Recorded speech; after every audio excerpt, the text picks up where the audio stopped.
In this room, episode 16. I have an intro here.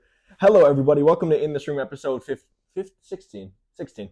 I wrote 15 here. And today we have a very special guest, just like we do on every episode. But today is a very special guest. This is someone that I've known for... I'm sorry to interrupt, but you got a thread hanging out of your hat. Oh, where? Almost right there. It's like at your temple. You're touching it right now. Yeah. It's like a black thread. Oh yeah, no problem. So, so how long have we known you? This is Chris Campbell, everybody. Hi, everybody. Everyone, welcome to the show, Chris Campbell. Woo! Thank you, everyone, one and all. Someone that I've known for maybe more than 10 years. Bro, 15. 15 years. We go back to maybe 6th grade. Yeah. Is that when you met my brother? Yeah, I think probably more so like when I was in high school. Yeah. So, I mean, yeah, that's 15 years. I'll be 29 next year. Wait, did you meet Jake? Jacob Gideon is my brother. Shout out to Jake. He's probably watching this. Hi, Jake. What's up, G? Hi, Jake. Look, it's Chris and I sitting here together. After all these years, look at what we've been through. So shouts out to Jake out in Vintator. And when did you meet Jake? Jake is my brother, and Chris knew my brother before I knew me, but we grew close. So when did you meet Jake? I met Jake at McGinnis Skate Park. Oh, really? Yeah, in 6th or 7th grade. Mm-hmm. And I don't think we liked each other very much. He and I didn't become friends until my junior year of high school, like actual friends. Actual homies, yeah. But yeah, we both skated, went to Element Skate Camp. I stomped a kickflip before he fucking got it, so he got pissed at me, right, Jake? Nah, just kidding. But we've known each other a long time, and then became friends like 6 years after meeting, probably. Yeah. Yes. Yeah, dude. Depending on how drunk I can make it quicker. Yeah. Well, I wanted you to describe kind of how we grew up. You know, what is it like in Marin County? And I wanted you to, talk. You went to TL all 4 years. Mm-hmm. Yeah, just kind of tell the people about what it was like, for us in the burbs. Well, you're in a suburb of like the San Francisco Bay Area, but you're not in one of the more populated areas, so It was very quiet and peaceful. Mostly white people, not much going on. Old retired folks. My neighborhood is mostly retired people and a couple young parents here and there, but I think we live in the best part of the fucking Bay. Easy. Yeah, cool. Easy. North Bay, just north of the bridge. You're close enough to like get in on all of the action and then remove yourself from it when you want. Yeah, right. And we got crazy nature. West Marin is one of the most beautiful places in the entire fucking world. Yeah, 15 minutes to the city from where we live and maybe 30 minutes to the beach. Exactly, dude. You got the ocean, you got the metropolitan area, you got the bay. You got the forest. You got the mountains, you got rivers and lakes. It's a great place to live. It's fucking crazy. And then going full circle, it's such a good place to live that it makes it very hard to live there. Yeah, well, it's, of course, very expensive to live here. It's desirable. It's highly desirable. My dad was telling me, though, so he grew up on the East Coast, and he came to Marin for the first time, Mill Valley, when he was 20 or 25, something like that. Yeah. And he was telling me he remembers, before Mill Valley was like Fairfax. It was like pretty hippie, like Jack Kerouac, Gary Snyder. Year? Well, I'd say this is the 70s, mid 70s. Yeah. About that. Before cell phones. Yeah, way before cell phones, way before the internet was a concept. This is like, I think the population of Marin has just about doubled or tripled since my dad came here. So he remembers no traffic. Everything was just quiet, very little development. So it's changed a lot. And now, in the age of the internet, this is like, we're so close to Silicon Valley too. There's a lot of overlap between high earners and residents in Marin. What's life been like for you since you left establishment? I know you got super institution, I meant to say. I know you got super into meditation on your journey. I know that's something we've been able to connect over and talk about. I know you've been pretty spiritual. You're a more conscious guy than the majority of people that I know, and you just seem to be aware of things. And you seem like you got stuff going on that other people do not got going on. So I mean, I guess to narrow it down based on everything that I just said, just getting a little bit more specific.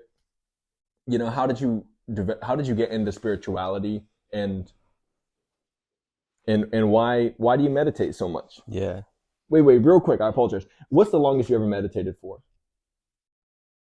an hour. An hour? Yeah, Because just I remember, sitting. yeah, Yeah. we Well, I mean, yeah, please. yeah, probably sitting just an hour, not that long. Maybe more, maybe an hour and a half, but Yeah, nothing like you really do. we had a night a couple weeks back. I'm a little remiss to say, I'm not sure if you remember, but you were saying to me and you looked me deep in my eyes and you said, "Bro, there's one thing in this world that I need. Yeah, it's to sit properly on It's the to sit ground. properly." Yeah, That's yeah. it. That's all I want It's in to the learn how entire to sit world. properly with meditation. Yeah, no, your sitting posture. Anyone can meditate. Let's start from the beginning. You say I have something that other people don't. Everyone's got it. I just pay more attention to it, Mm-hmm. and I've like cultivated it a little bit. So now there's a little bit more growing than most people have. But everyone's got that little seed, that little nugget It's that's in them. like a realization. What you're talking about? What the seed is? What it is. You said everyone's got it. Yeah, everyone's got it. Everyone's got that thing inside them that is, it's nagging them a little bit. It doesn't let you always get too comfortable. Most people can ignore it very well. I am someone who cannot ignore that thing that is, on inside me. That's like, it's a little distracting from regular day-to-day life. There's just I hesitate to say presence, but there's a distraction from day-to-day reality that wasn't there my whole life. Is it pulling you to do something? Yeah, no, I would say, well, yes. We don't need to go too into that, but yeah, Sounds interesting. this popped up when I was 19. I started meditating for the very first time in Taekwondo, at Pacific Valley Taekwondo, Yeah. where Scotty's was, my uncle's studio. You and Jake did. We didn't do it together, but I think Jake did it. He did it way back. Yeah, way back. Yeah, if you lived around there, you probably fucking took some classes with my Uncle Rob. Cool guy.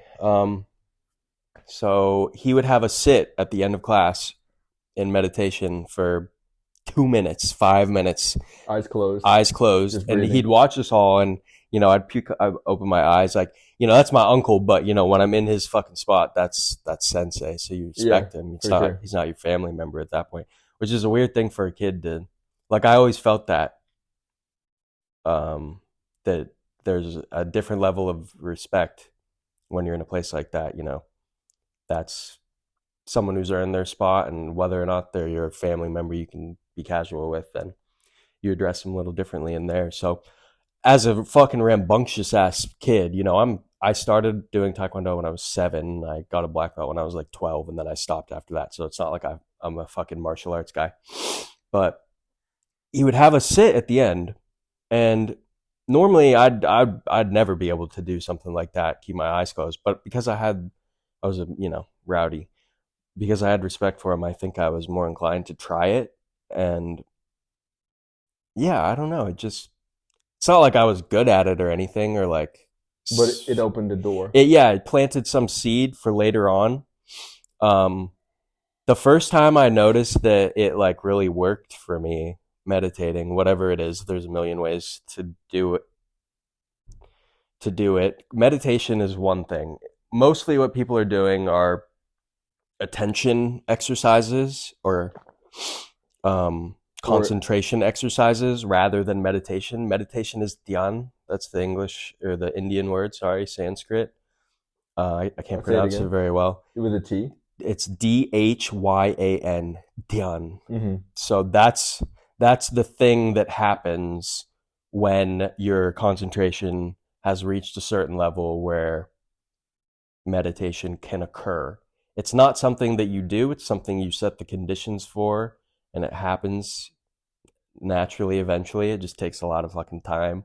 So I'm not claiming to have experienced that, but the exercises and concentration are important. And I was saying the first time I noticed that it worked for me was I was doing a lot of fucking mushrooms when I was in high school, and it got out of hand one night. And for some reason, this isn't even meditation, but it was the first time I was like, people are always talking about deep breaths and breathing and watching your breath. And Yeah. I was like, maybe I should just try that, because I'm fucking about to lose my goddamn mind, crying like a baby, afraid of like, this. It was like a 4.5 gram trip. It was heavy. Afraid of what? How would you put it? Afraid of like confronting myself. I was Scary. like coming. I've been there. Yeah. Yeah, you already know how it is. Past the hero's journey, a little bit more than the hero's journey. Yeah, exactly. So I think I tried it out and I noticed it worked. I'm like, oh, I'm actually have calmed down now. Are you still spiritual now, would you say? Yeah. And how has yeah, I'd say I am. For someone who isn't spiritual at all, how do you think spirituality It's a stupid fucking word. The word has been co-opted to mean like, some guru in some far off place has something to tell you, and it's in their hands and it's not in yours. Spirituality just means coming to terms with the fact that you are going to die. Uh-huh. And what do we do about that? Like, do we address it right now? Do we try and prepare or figure it out or sort through it? Well, I think you can add a little bit more to that. I mean, I think spirituality is just focusing on metaphysical. Yes, that's what's behind death, is the non-physical. So death is that transition from this stage to the next stage. It's a stupid word as well. Like, just all of these words have taken on meanings of their own in everyone's mind. Everyone has a different, emotion pop up when they think of death. Like, my cat just died, I think of that. But I also think of like... You use the word died? He died. His physical form failed. It's like no longer... He died of old... Yeah, he was too old. His body couldn't... Do you consider your passing dying, or just moving on to the next? Yeah, my body is going to die. Yeah. My cells can't keep up with the level of regeneration that is necessary to like keep this on. So eventually it's got to go. And knowing not... I know some things, but I know very little, but I know enough to know that there is death isn't the end of activity for us. Like, we're active in our physical bodies and we're active on a lot of other levels, emotionally, mentally, whatever. That action isn't going to stop once the body can't contain us anymore. Yeah, and then do you think that how you live your life here on the earth determines where you go? No, well, yes, it doesn't determine whether or not you're going to hell. I mean, if you die in a hellish state of mind, if you've like whipped up your internal system, okay, your internal system like into disarray, you have all this guilt, you have anger, you have hate, you have excessive love, you've got too much of either side of the coin, that will determine, yes, where you go. Are there two options, or No, there's many Infinite options. It depends on that person's level of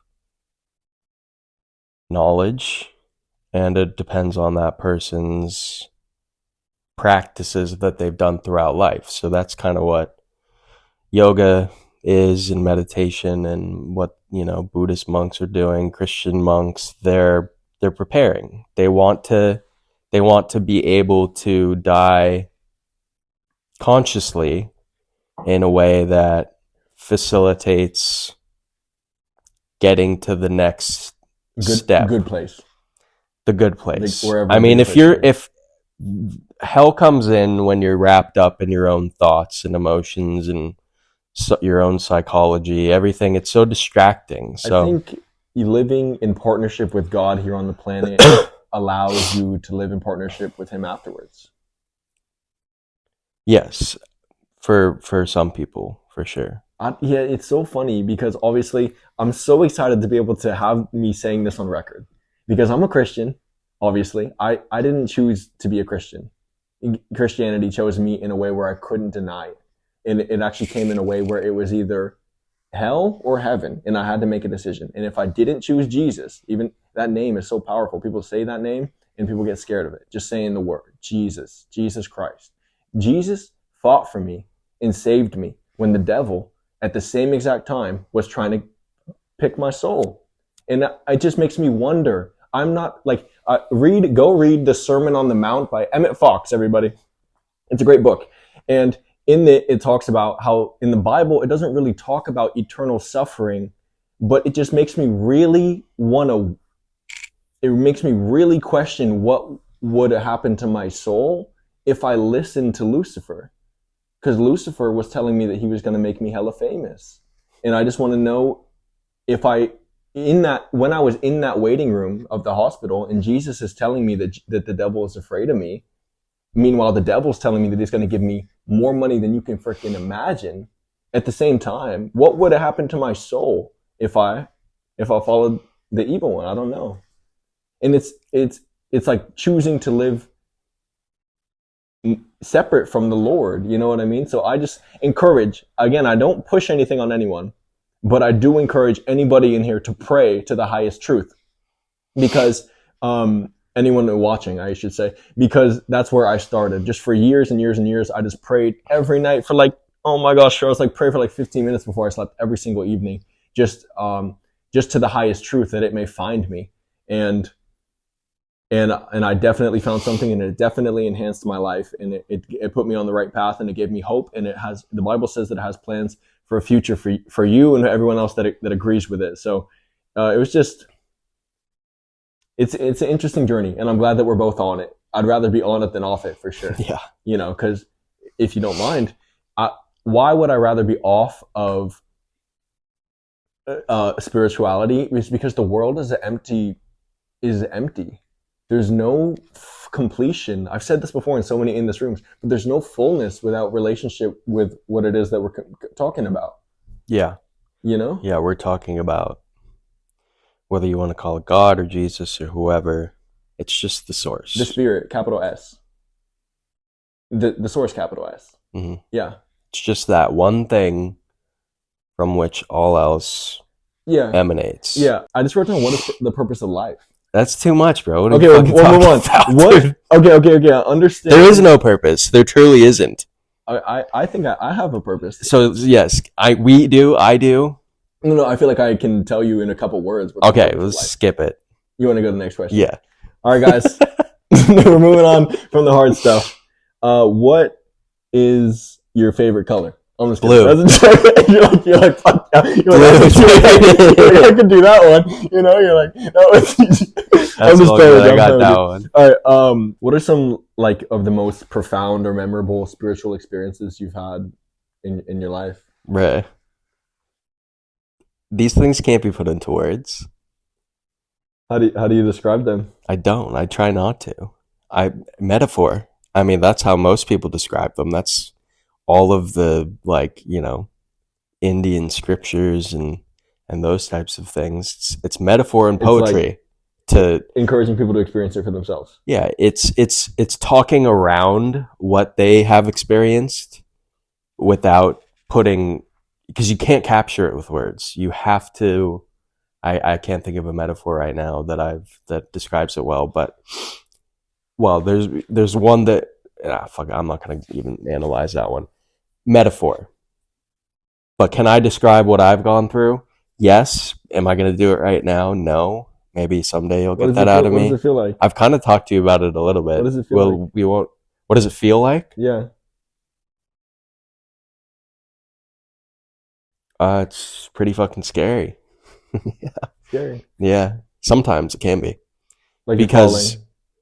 Like what? Like you're falling. Yeah, into a bottomless hole, so you're safe. There's no bottom. You won't actually get hurt. But yeah, the transition from the normality of individual existence, because as you get older, it becomes more and more normal. We get more and more set in our ways, and you know, I haven't become as set in myself as some people have. Despite my long-standing habits and tendencies, I haven't really fully formed myself into an identity. I was a skater.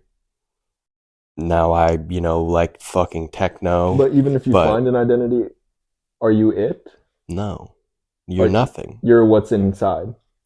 You're just taking on that identity. What were you before you took on anything? What were you when you were that baby before you had any sort of sensory input coming in from the outside world? That is what you've created your identity off of, your experiences and your interactions. So we are nothing, but we are. Life is a dream, but the dream is real. Okay. You heard it here first. In This Room, episode 16. Shout out to Jay London. This is kind of it's not for you. It is for you, but it's about me. I just want to, I want to know, in what ways have I helped you? Yeah. What's your perspective of me? Yeah. For the people out there that only get to see me on the That Was Fun's, the people who would just die to shake my hand, like what what can you tell them about me? Ben is unlike anyone I have ever met before, and I'm staring right into you right now. He's a strange guy. Oh. I'm a strange guy as well. Not where I was thinking you were going. But he's very motivational in his own way, because he kind of just doesn't care. You don't really care. You kind of just do stuff without the regard of how other people think about it or look at it, and that's something I admire a lot and try and do on my own, but is obviously difficult. As we humans know, we care a lot about being judged. And I'm here to help you. I know you are, and you have. There we go. Good. Yeah, but I think I don't know, that came naturally for me at like 25. I'm like, why am I still have it. Like, I still do care about what people think, but just more so like our peers, like in high school and stuff. Like, it was real fucking tough. It's definitely more difficult in high school. Yeah. And I can't imagine the new generation. Dude, I know. Anyone, if you're in high school right now, my fucking heart goes out to you. Yeah. Because high school is fucking tough, even in 2010. Like, on a brighter note, what is love? Renee, if you're watching. Oh, he said it. Crazy. She's gonna watch this. Yeah. So shouts out Renee. Lots of love to Renee. Renee is a really cool person. I'm glad you're in my sister's life. I'm glad you could help her up and prop her up. I'm appreciative of all the spiritual conversations we've had. I didn't know this was going to be about Renee at all, but I mean, you want to give her a little shout out? We're 40 minutes in. Okay. So if she finds this, she's a real one, bro. If she goes 40 minutes deep in the conversation, she's a keeper. We'll see. So Renee, just text Chris and say I saw it. We'll see. One life, and I'm glad that that we can do it together. So I'm appreciative that you're part of my story. Yeah, it's been a fun ride. Yes. And usually how I end the interviews is just asking them, say these cameras were to cut right now. This would be just like the last kind of hurrah that Chris gets out. Chris has one last thing to him, one last message. Oh, I thought you were saying like, you're gonna die. This is your last stand. What do you have to say to the world? What would be the ultimate message that you would like to impart upon anybody listening? Yeah. That just sums up Chris's life.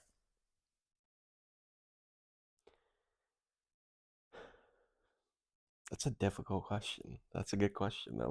Let me ponder it for 10 silent seconds. Fuck. No, I'm just kidding. I'm just kidding. Let's embrace this dead air. Yeah. No, just breathe, man. No. Fucking Breathe, dude. Breathe deeply. Stretch your body. Please stretch. And it's not that serious. Nothing's that serious. Just, chill out a bit. Breathe, stretch, chill out. Yeah. You heard it here. That's me. That is you, bro. That's actually very fitting. So, anything parting? You good? I'm good, bro. That was fun. Thanks for coming on the show. Thanks, bro. Peace out, much love, brother. Got God. Sorry, I fucked the dap up there. I didn't grab you. You went to grab. I didn't even notice anything. You know? Yeah. I didn't notice nothing. You tried to grab. Where's